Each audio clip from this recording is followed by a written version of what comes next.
আসসালামু আলাইকুম, খুব একটু ঘর থেকে আজকে আপনাদের জন্য নিয়ে এসেছি একটা ছোট্ট রেসিপি, যেটা আপনার সাথে শেয়ার করবো না ভাবছিলাম, তো করে ফেললাম।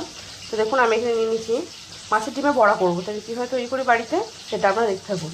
ফার্স্টে নিয়ে নিয়েছি কাঁচা লঙ্কা, কাঁচা পেঁয়াজ, নিয়ে নিয়েছি জিরের গুঁড়ো, হলুদের গুঁড়ো আর লঙ্কার গুঁড়ো। আমি এখন হলুদের গুঁড়োটা দিইনি, অ্যাড করে নিলাম। আমি লঙ্কার গুঁড়ো আর জিরের গুঁড়োটা দিয়ে দিলাম। তো তারপর আমি ভালো করে হাতে করে মেখে নেব।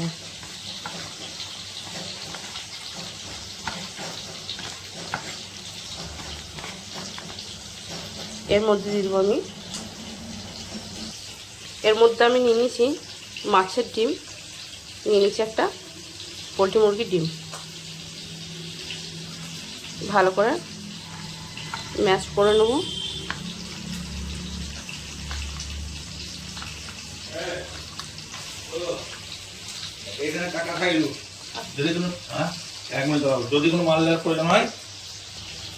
এখানে আমি মাছের ডিম ও মুরগির ডিম ভালো করে ম্যাশ করে নিয়েছি। এর উপর থেকে দিয়ে দেবো বেসন।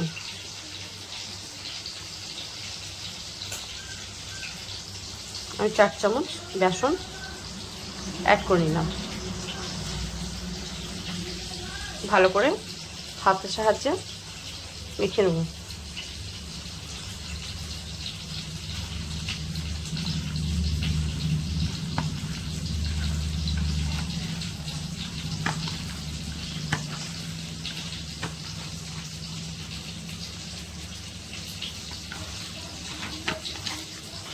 ভালো করে মেখে নিয়েছি,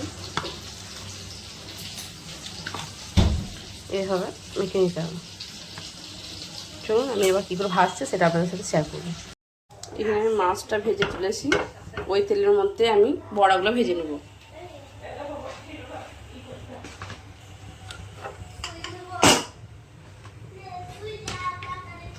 তেলটা গরম হতে থাক একটু।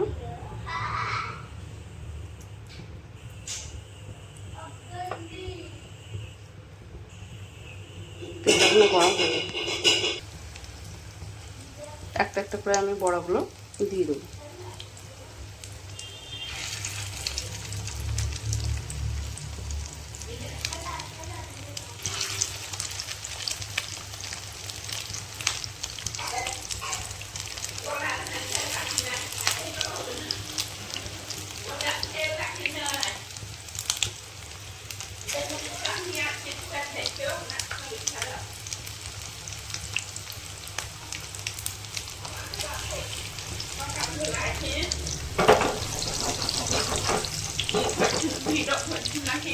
হ্যাঁ মা,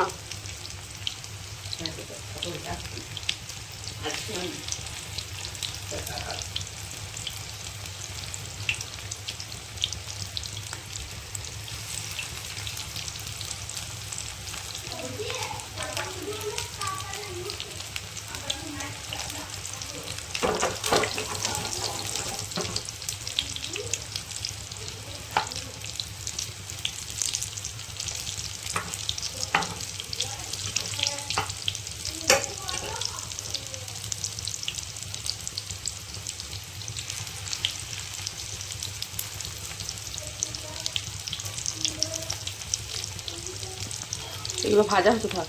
এভাবে উল্টিয়ে পাল্টিয়ে ভালো করে লাল করে ভেজে নিতে হবে। এই দেখুন আমার ভাজা হয়ে গিয়েছে লাল লাল করে।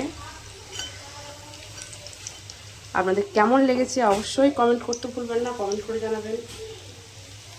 লাইক কমেন্ট ও শেয়ার করবেন। আপনারাও বাড়িতে ট্রাই করে দেখুন, অবশ্যই গরম ভাতের সাথে আপনাদের খুব ভালো লাগবে। শুধু গরম ভাতের সাথে কেন, আপনারা এমনি শুধু খেতে পছন্দ করবেন। স্ন্যাক্সের মতো খেতে খুবই ভালো লাগে, অসাধারণ লাগে। তো চলুন আপনার বাড়িতে ট্রাই করুন। আমাকে লাইক কমেন্ট করতে ভুলবেন না, চ্যানেলটি সাবস্ক্রাইব করতে ভুলবেন না বন্ধুরা। আর আমার ভিডিওটা দেখতে ভুলবেন না, ফুল ভিডিওটা আপনারা দেখবেন। আমি ভিডিওটা এখানেই শেষ করছি। টাটা।